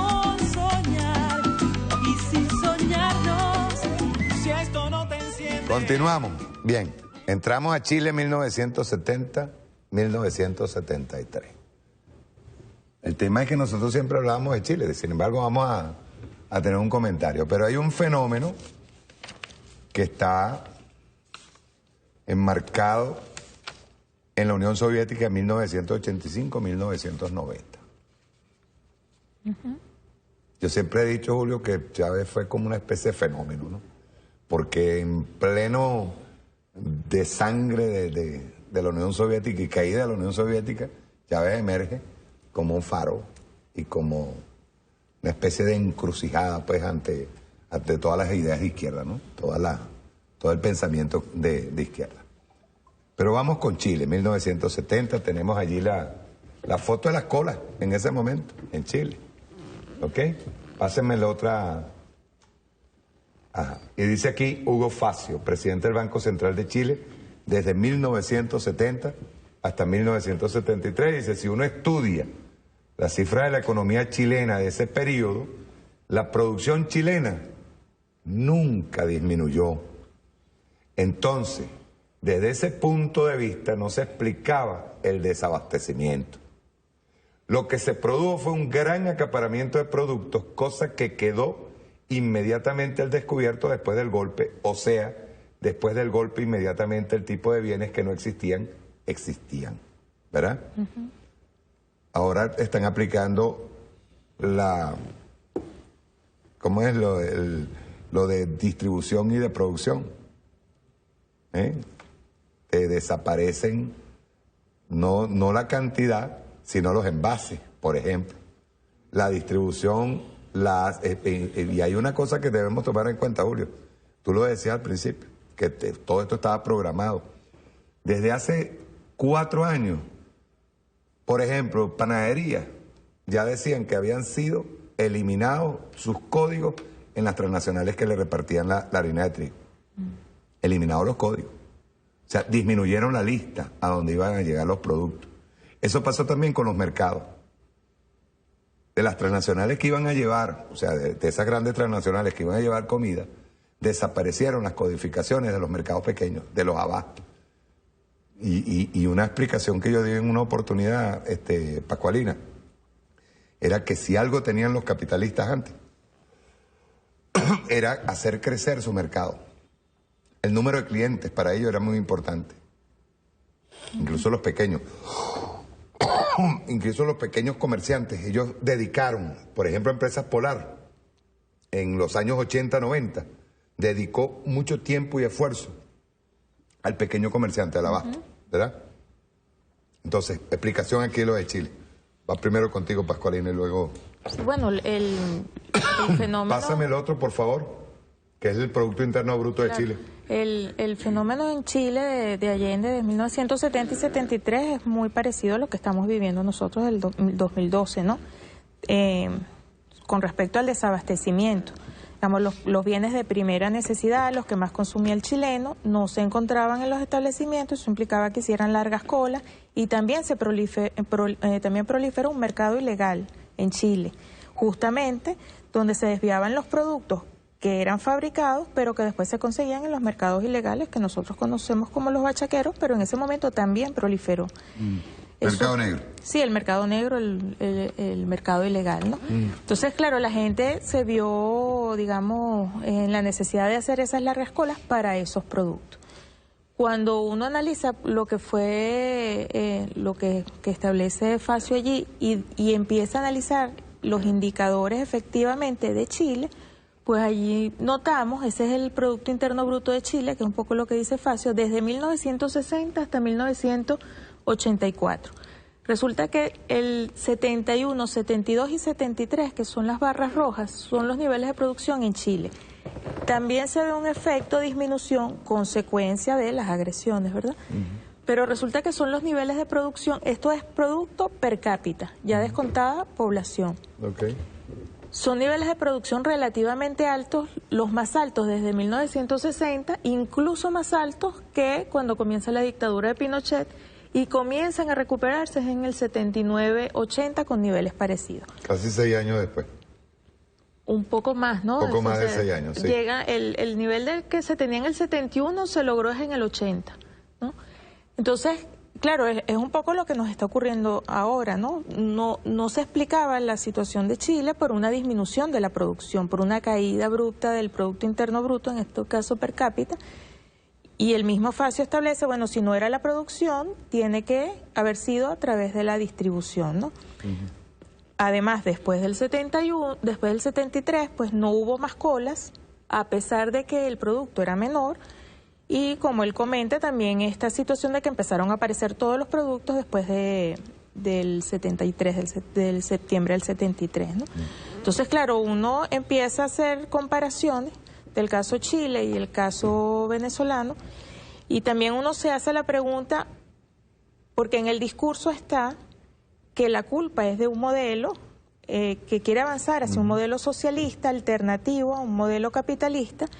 Ese es el discurso, ¿no? Que todo lo que estamos viviendo es por culpa de un modelo que quiere avanzar hacia el socialismo. Pero entonces uno se pregunta hasta qué punto, más que el fracaso de ese modelo, no son acciones que se activan o que las grandes corporaciones activan en el momento en que ven amenazado su sistema capitalista y que un modelo alternativo, en este caso el socialista, puede mostrar logros y éxitos, ¿no? Entonces, pareciera que ese fue el caso de Chile, muy parecido al nuestro. En Chile llevaron la inflación en el año 73 a 300 y tanto %. Igual que en el caso venezolano, hubo una escalada de los niveles de precio. Que además no lograron controlar incluso 4 o 5 años después, ¿no? Porque el tema es, y por eso también en el artículo decíamos, son acciones de verdad criminales porque atentan contra el pueblo, y llega un momento que se genera un círculo vicioso que lograr atajarlo y aguantar cuesta, ¿no? Desde el punto de vista económico. En Chile llevaron la inflación en el 73 a 350%, datos del Banco Mundial, ¿no? Igual que estos son datos del Banco Mundial. Incluso llegó después a niveles de 500%, ¿no? Por esa escalada. Después, me refiero después de la caída de Allende. Fue difícil controlar, ¿no? Entonces, digamos, creo que hay que estar muy pendiente de estas acciones que por la vía de la manipulación del tipo de cambio que quieren afectar los niveles de inflación, bueno, digamos, nosotros decimos que es un arma masiva, entra a todos los hogares, pero además es un arma, digamos, atroz desde el punto de vista del efecto que eso tiene. Hay una cosa aquí, que Pascualina, que quería yo... Nosotros generalmente sacamos de ejemplo Chile, ¿verdad? Pero pásame la otra plantilla. Estas son colas entre 1985 y 1990 en la Unión Soviética. ¿Ya? Colas, igual, se provocó para provocar la caída. Es decir, estamos encontrando un guión similar al de Chile, estamos hablando de 15, 20 años después, ¿verdad? Pero ahí hay un guión, como dice Julio, está ya preparado el plan, ¿verdad? Pásame la otra. Dice aquí, Valentín Rusnikova, el otro día yo estuve hablando sobre ella, economista y ex empleado de la Comisión Agroindustrial del Estado de la Unión Soviética, de la Unión de Repúblicas Socialistas. Una de las direcciones fundamentales para exacerbar la tensión en la sociedad fue la creación artificial de problemas relacionados con el suministro de bienes de consumo. En primer lugar, con productos de alimentación. Desde mediados de los 80, en muchas ciudades y núcleos urbanos comenzaron a escasear los productos de alimentación en muchos aparadores de las tiendas. Y no solo las exquisiteces, sino también los productos de consumo diario. Era un proceso que iba en aumento de año en año. Pásame la otra, por favor. En 1987, vean esto, la similitud con Chile, el volumen de producción de la industria alimentaria en comparación con los indicadores de 1980 había crecido en un 130%. En el sector cárnico, ese crecimiento en comparación con 1980 había sido de un 135%. En el sector de lácteos fue de 131%. En el de pescado, 132%, y en el de los derivados de la harina, un 123%. Estamos hablando en 5 años. Por eso solo cabe hacer una deducción. La escasez fue generada de modo consciente, artificial, pero no en la etapa de la producción, sino en la esfera de la distribución. El objetivo era crear tensión social en el país. Por cierto, que nuestra generación, dice aquí Valentín Rusnikova, el objetivo era crear tensión social en el país, ¿no? Y dice que, por cierto, que nuestra generación recuerda bien el programa 600 segundos. En él, en 1990, se mostraron reportajes bastante elocuentes de cómo se destruía embutidos, mantequilla, aceite y otros productos que ya eran deficitarios en ese momento. ¿En qué se parecen, Pascualina? No, bueno, lo mismo, son niveles de producción que se mantienen, como en el caso de Chile, en el caso de la Unión Soviética, en el caso de Venezuela, que no hay caídas importantes de los niveles de producción. Para explicar la escasez. Lo ponemos aquí en producción, el próximo, por favor.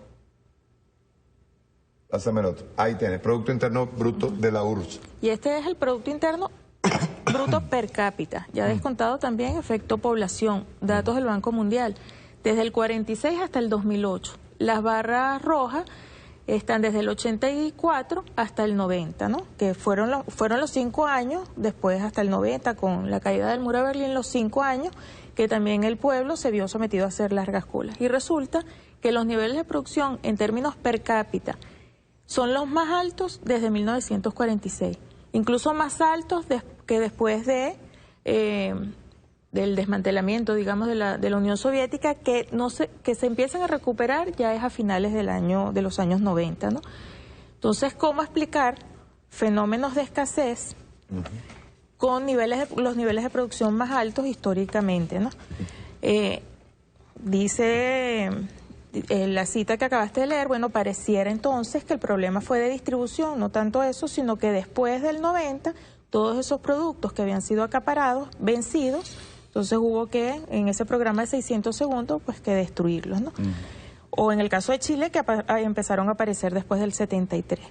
Entonces, un poco es que, digamos, lo que estamos viviendo en Venezuela no es novedoso, son prácticas ya que se han aplicado en otros momentos. Es un plan preconcebido. En otros momentos, me imagino que lo repiten por la efectividad, ¿no?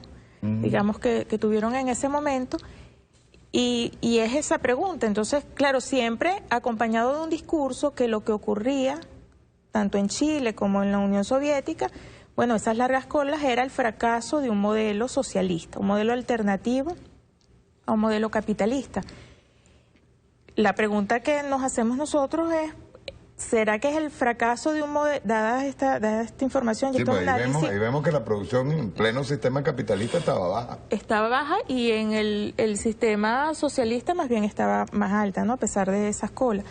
O son acciones predeterminadas, inducidas, para mostrar un supuesto fracaso de un modelo, ¿no? Que se manifiesta en colas, pero que es un modelo que amenaza al modelo, el sistema capitalista, que no se puede permitir que un modelo alternativo muestre logros, ¿no? Entonces también un poco lo que nosotros planteamos, hay intereses. En el caso de Venezuela, por supuesto, somos el país con la mayor reserva de petróleo, de agua, de gas, de coltán, etcétera, etcétera.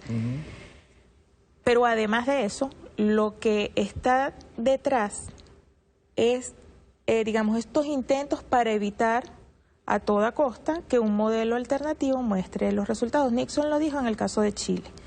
Nixon dijo que tenían hacer crujir la economía de Chile. Que hacer crujir la economía, pero además evitar que Allende mostrara éxitos. Que el modelo y las políticas de Allende mostraran sus logros y sus éxitos, ¿no? Y estaban apurados antes de... Claro, nosotros tenemos ya varios años y se está mostrando, o sea, se pueden mostrar los éxitos. No ocurrió así en el caso de Allende, que lo que tuvo fue escaso 3 años. Yo quería hacer un ejemplo, y rapidito, me está surgiendo ahorita.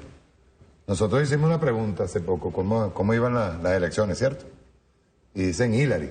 Ahora, el tema es que cuando estamos viendo las votaciones, está, según los conteos de los colegios electorales, Trump ha ganado, ¿en cuántos estados ya? Ha ganado 3, que son los que se han aparecido.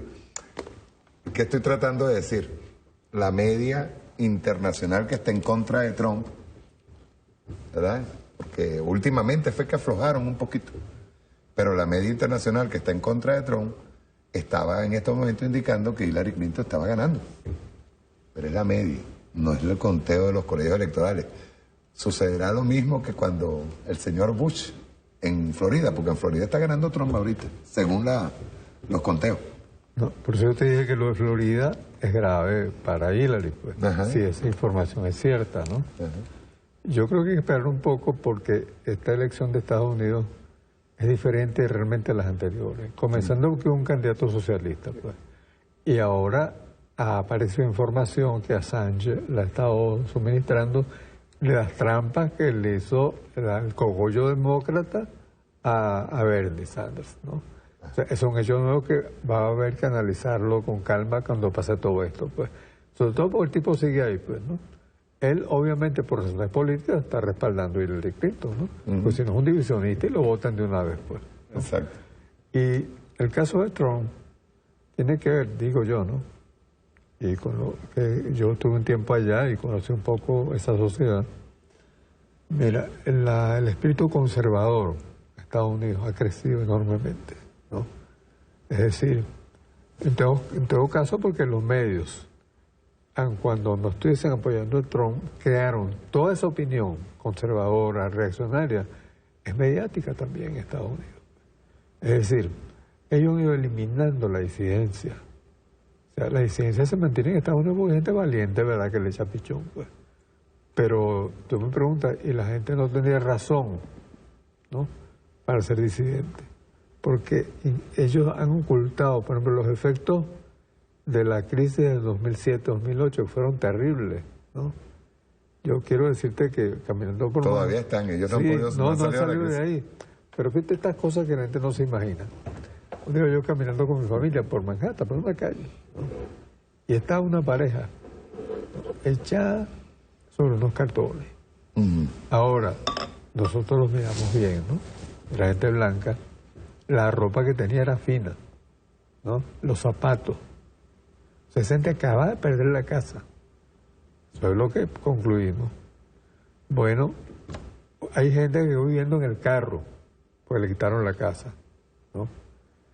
Toda esa crisis que hubo y que hay, ¿no?, y que afectó a la propia población blanca.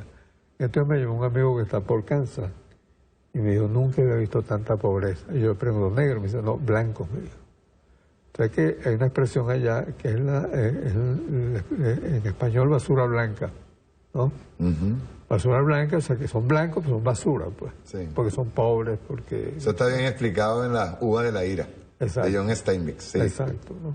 Entonces, ese efecto ellos lo han neutralizado con propaganda, con el trabajo, lavándole el cerebro a la gente, y eso que nos han aplicado a nosotros, ellos saben bastante eso porque lo han hecho en su Por eso sociedad. el regreso al conservadurismo. Es un regreso al conservadurismo que viene de los medios, ¿no? Y porque una gente que se hace pobre, que es un fenómeno que se está dando aquí, hay que prestarle atención, ¿no? Es pobre por los árabes, es pobre por los inmigrantes, ¿no? Ese fenómeno en Estados Unidos es fuerte y aquí se está presentando, ¿no? Ese fenómeno de echarle la culpa al que está más abajo, ¿no? O sea, esto que está pasando, el chavismo ese poco es negro, ese poco es pobre, es por ellos, pues. Sí. O sea, que hay una cosa clasista. Que es el resurgir de la colonia, ese es el pensamiento colonial. Claro, pero fíjate que entonces es una cosa que, una separación clasista que en Venezuela nunca había estado tan clara, ¿no? Eso hay que tomarlo en cuenta ahora por el discurso. Porque ahora hay que hablar sabiendo que en la sociedad venezolana se ha creado una base social fascista que no había. Y que cuando Chávez ganó... ¿No había o estaba durmiendo? O estaba latente. Sí, pues sí estaba latente, pero eso no lo sabemos bien. O sea, cuando Chávez gana, eso no se manifiesta.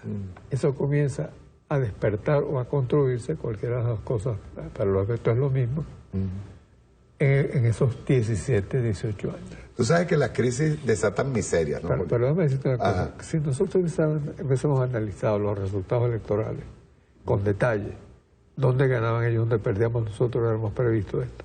Hay un compañero mío, amigo, que políticamente tiene ahorita disidencias, que es Marco Gómez. Marco Gómez trabajaba en el Consejo Supremo Electoral. Y entonces él tenía los datos chiquitos, por parroquia, que fueron los que no analizamos nunca. Esos datos decían que íbamos a perder el 23 de enero. Y él me lo dijo hace unos años. Me dijo, si esta tendencia no se corría, perdemos el 23 de enero. Hasta que pasó.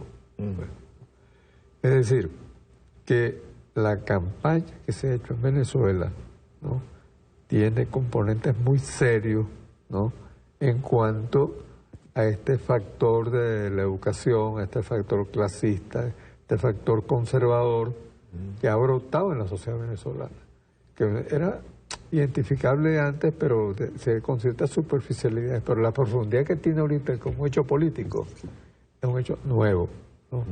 Y hay que tomarlo en cuenta porque la política, toda la estrategia gubernamental, estatal, en general, tiene que pensarse en que la sociedad venezolana tiene cambios importantes, ¿no? Yo no diría, ¿no?, porque tú dices es verdad. O sea, el pueblo ha resistido en general, no solo el pueblo chavista, incluso el pueblo opositor, pues, ¿no? Y eso tiene mucho que ver, bueno, con la naturaleza de nuestra historia, la naturaleza de nuestro pueblo, el trabajo que hizo Chávez, ¿no? Y como decíamos antes, conversando, que este es un país de la revuelta, pues, ¿no? Aquí no es fácil que se imponga un régimen de derecha. Ahora se ha ido imponiendo a la chita callando, ¿no?, en esos espacios que no siempre le damos importancia, que no siempre relevamos. Ahí se está dando un sancocho, ¿no? También sí, porque es un sancocho, ¿entiendes? Un sancocho digo sancocho porque son muchas cosas que se están metiendo. Como un sancocho, pues plátano, ñame o cumo. Por eso es tan importante la educación en el pueblo. Agarrar, ir a exponer qué es lo que está pasando. Porque es lo que yo te decía al principio, Julio. Hay una falta de argumentos terrible en la parte de la derecha. Pero lo dije. Así como ellos simplificaron la producción y la distribución, simplificaron la idea. Bueno, porque esa es la clave del problema. Si tú permites que la gente piense complejamente, no la engañas. Exacto. Tú tienes que instruir el pensamiento complejo. Claro. Y eso se inicia desde el preescolar y se inicia en nuestras propias escuelas. Porque que los maestros y que los profesores sepan que la trampa con los niños y con los jóvenes es que no piensen en términos de complejidad. Cuando ellos logran que nuestros niños, nuestros jóvenes no piensen en términos de complejidad, están ganando la batalla. Porque entonces la complejidad no se resuelve con consignas, la complejidad no se resuelve con un discurso lineal. Entonces el discurso tiene que hacerse complejo sin dejarse... Pero sí hay una base de organización popular. No, claro. Con los CLAP indudablemente han originado una... De eso, todo lo que me digas sobre eso te voy a decir que sí, pues. Porque yo estoy metido en este proceso, que yo viajo por el país, voy allá y vengo, pues entonces yo sé cómo es la cosa. Nicolás se ha sostenido. Primero porque, cuando alguna gente lo dudó, Nicolás es muy inteligente. Yo lo conozco a ese muchacho. Si algo, Nicolás es inteligente y rápido pensando, ¿no? O sea, él tiene una serie de virtudes, se las van a ir conociendo poco a poco, ¿no? Porque él las va sacando, ¿no? Las va sacando. Ahora... Sí, porque pues, la oposición en este país piensa, yo lo he dicho a veces hasta en tono de ironía, ¿no? Pero ellos piensan que Nicolás es pendejo. Yo creo que ya no lo creen tanto. No, ya no. Sí. Ya no. Pero ¿cuál es el problema? Fíjate, yo insisto, Mario, ¿no? ¿Cuál es el problema? Que mientras no entendamos el problema globalmente y en toda su complejidad, no encontramos cómo atacarlo. Fíjate que esto es un plan complejo, aunque parezca sencillo. Por eso se repite en Chile, se repite en la URSS, se presenta aquí y en cualquier lugar. Porque es obvio, ¿no? Tú le quitas la comida a la gente, ¿no? Tú le quitas, por ejemplo, ¿qué pasa con los jóvenes? Yo por eso tengo una actitud, digamos, en términos estrictos, compasiva con los jóvenes. Porque los jóvenes ya no pueden ir al cine. No pueden ir al cine. No pueden hacer una fiesta. Para hacer una fiesta, tienen que quedarse en la casa donde se hace la fiesta, ¿no? En el cine, entonces, se tienen que quedar en un centro comercial hasta cierta hora para ver la película, después se van. Entonces, una generación que le toque eso, para tenerla de este lado, cuesta mucho. Se han creado una serie de privaciones y muy dirigidas a cada sector, pues. A cada sector tiene su parte. Y hay uno jugando Pokémon. Exacto. Entonces, cuando los jóvenes, esa es la calidad de vida que tienen ellos. Porque no solo el problema es que si tienen comida o no, ¿no? El problema además es que algunas necesidades que también son básicas, la recreación, se hace difícil. Que un joven pueda tener recreación hoy día, ahí ganan los muchachos de los barrios, porque inventan pelotica y goma, inventan todas las cosas que se inventan en los barrios, los sancochos, la pachanga de los sábados, de los viernes, que es inevitable en los barrios, pase lo que pase, pues tú lo sabes, ¿no? Pero además ese es otro punto de reunión. Exacto. Y de discusión también. Sí, todo eso. La vida del barrio es otra cosa, pues, ¿no? Sin embargo, fíjate que hemos perdido algunos barrios, ¿no? Y han crecido en esos barrios, porque no hemos tomado en cuenta a qué es lo que nos estamos enfrentando. Y yo te quiero insistir en eso. Y ojalá un día dedicáramos un programa a discutir ese problema, ¿entiendes? Para aclararnos entre nosotros, porque primero tenemos que aclararnos entre nosotros. Incluso para ver qué es con qué es que vamos a educar. Si educamos con la vieja cartilla, estamos muertos. Hay que crear esto que trae Paco Lena es parte de la nueva cartilla, que es como explicar algunos problemas aparentemente complejos. No son complejos. Pero, por eso dije aparentemente. Sí. Por ejemplo, que los salarios se incrementan no es causa de que los salarios generan inflación. Es un problema de cierta complejidad que hay que explicar eso incluso bien a los estudiantes de economía. Porque cuando llegan tampoco saben, ¿no? Y salen de ahí no sabiendo porque les enseñan lo contrario, ¿no? Es decir, los estudiantes creen, por ejemplo, el tema de la cantidad de dinero. Es por el dinero que cree el Banco Central. El Banco Central cree el dinero primario. M2, que es como se llama, la masa monetaria, básicamente son los bancos comerciales, los que multiplican el dinero. O sea, ¿qué hacen los bancos privados con el dinero que tienen? Eso tiene que ver con un problema que ocurrió a raíz del tránsito del estado del bienestar, tengo un artículo ahí también sobre eso, hacia la economía neoliberal. Es que el papel de los bancos cambia y hay que ver ese problema. Mientras que en la historia tradicional de los bancos recogían el ahorro público y privado y lo transferían a la inversión. ¿En qué? En bienes de consumo, de economía real, pues, ¿no?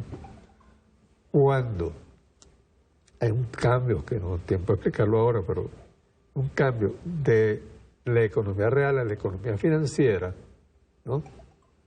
Yo le recomiendo a mis alumnos que vean una película que se llama Wall Street, con Michael Douglas, porque es una clase sobre la banca, el sistema financiero, mejor que cualquier clase que cualquier profesor, no solo yo, pueda dar, ¿no? Es ver cómo es que funciona eso. Los bancos tienen la mentalidad del apostador, ¿no? Por eso también esa economía se llama el casino global. Mira, aquí lo tengo, me está llegando por vía RT. RT dicen que tiene el mejor en tiempo real. Dice una mirada distinta, dice la noche de las elecciones en Estados Unidos con RT en español. Y hablan ya de avance de Trump en Florida y en Ohio. Dice, Alaska todavía no se ha concretado en Florida está ganando Trump por un 1 o 2%. En Georgia ganó Trump por 70% contra el 27%. En Indiana acaba de ganar Trump 61-60%. En Kentucky acaba de ganar 63,62% Trump. En Carolina del Norte 62-50% Trump. En Ohio 50%. Ya está ganando sobre 46% que tiene Hillary. Carolina del Sur 49%, un punto por encima. Virginia Occidental 53%. En Vermont es la única parte donde ha ganado Hillary Clinton con el 56%. Hasta ahora, ¿no? Pero que llevan el conteo. Pero sobre esto que te estaba diciendo, ¿no? Es decir, tenemos que hacer un debate entre nosotros, en el PSUV, en el chavismo, sobre de verdad qué es lo que está pasando. Porque no hemos actualizado nuestro pensamiento. Porque la situación mundial, mira, cambia a una gran velocidad.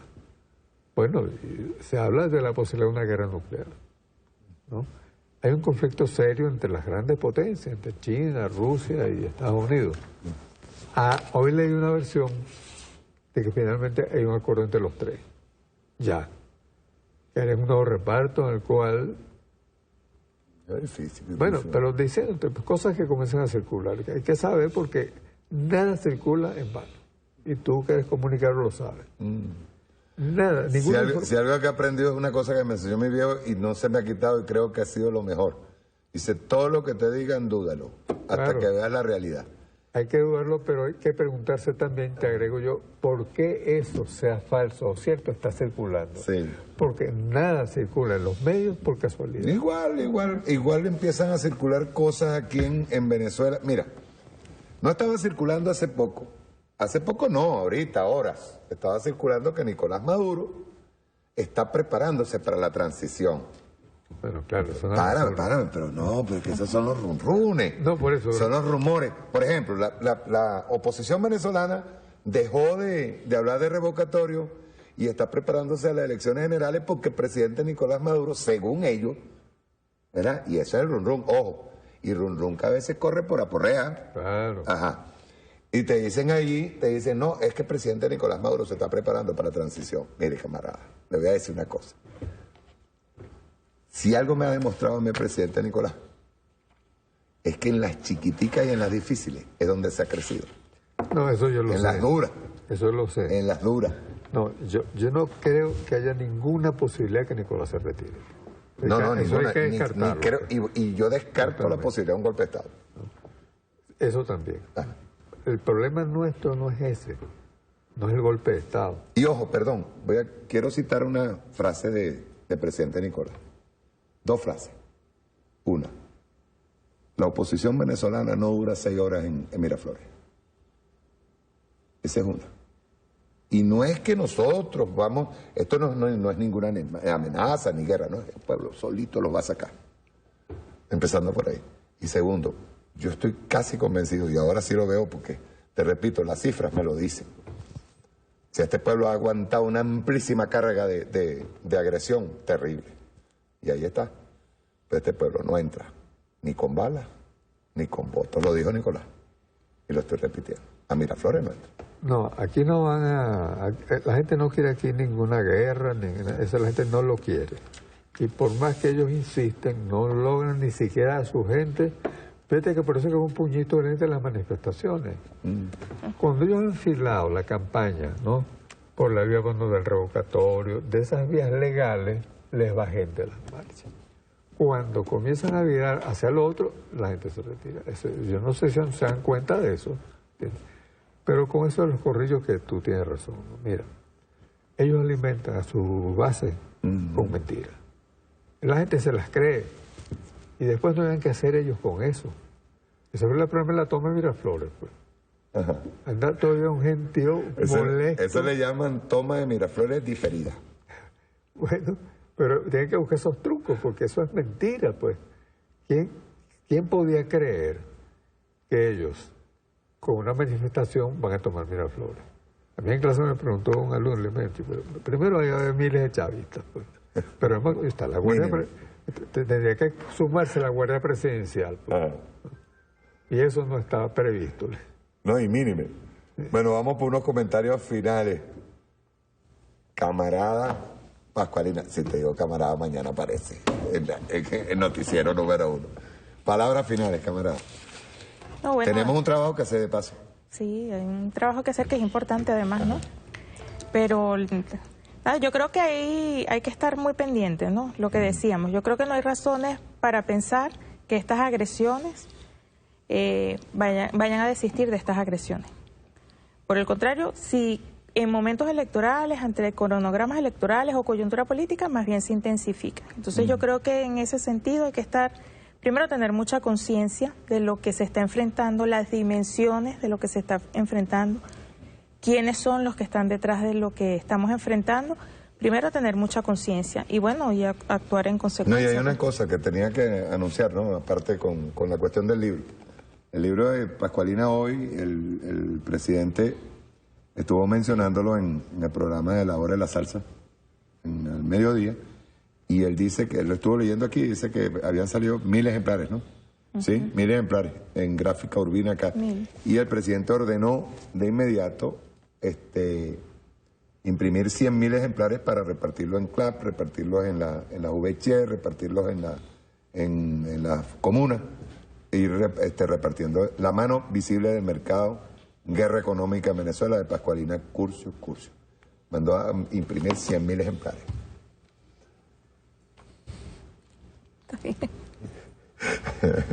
Julio, un mensaje final ahí al pueblo. Primero, fíjate, ya esto es una gran noticia, sí. Eso es los 100.000 ejemplares, no solo por Pascualina, que se lo merece, ¿no? Sino porque comenzar a discutir, eso nos pone la discusión en otro lugar, que es lo que yo estoy llamando. Y el presidente está clarito con eso. Porque resulta que nosotros nos vamos a seguir discutiendo como que si no estuviese pasando en el mundo y en el país lo que está ocurriendo. Estamos desfasados en el debate, estamos desfasados en el discurso. Hay que volver a hacer lo que hizo Chávez. Chávez puso un horizonte por delante, ¿no? Un horizonte además posible, porque además lo iba haciendo posible, que es lo que ahora están tratando de destruir. A Chávez le tocaron las maduras y a Maduro, paradójicamente, le tocaron las verdes, pues, ¿no? La capacidad de Maduro es poder navegar con las verdes. Y para navegar con las verdes, entonces hay que como replantearse muchas cosas, ¿entiendes? No es, yo no estoy llamando a revisar el discurso del presidente Chávez, todo lo contrario. Ahora se celebró golpe de timón, pero se celebró. No, eso hay que leer, junto con esto hay que leer golpe de timón, por ejemplo. No, y ojo, tengo entendido, hoy vimos la noticia, fue transmitido en varios estados, transmitidos para discusión y debate abierto pues al público. Fue pasado el completo el golpe de timón del presidente para ser debatido esto. Bueno, esa es otra noticia importantísima, sí. Porque golpe de timón citó el debate que es. Ahí está el debate que es. Lo tenido guardado todos estos años es parte del problema. Y así hay otros planteamientos del presidente Chávez que hay que sacar, ¿no? No hay que buscar muy lejos, pues. Entonces yo creo que si nosotros nos planteamos el problema globalmente y complejo como es, y lo llevamos a lo sencillo, porque finalmente las cosas sencillas son distintas a las simples. Que sea sencillo no quiere decir que no sea complejo. Sí, no quiere decir que no sean profundas también, sí, exacto. No, discurso sencillo, que no es simple. Entonces yo llamo al discurso de la complejidad sobre la base de la sencillez. Recordé de repente así los poemas de Antonio Machado que eran de cosas sencillas, sí, y entonces, muy profundas. Pero no simple. Lo que hay que resultar es a rechazar lo simple. Que entonces lo simple es que se puede resumir en una consigna Lenin-Dixit. Bueno, ok, muchas gracias Pascualina, muchas gracias Julio. Encantado de tenerlos aquí. Ya saben, mano visible del mercado, Guerra Económica, mira cómo le estoy haciendo propaganda, y la geopolítica de la liberación del siglo XXI. Todo libre. Hay chance de decir por qué geopolítica de la liberación. Rapidito. Tiene 20 segundos, dale. Seguro. La geopolítica siempre fue la dominación, siempre. No hay una geopolítica que tú puedas identificar que no sea la dominación. Miranda, Bolívar comenzaron con la de la liberación y Chávez la remató.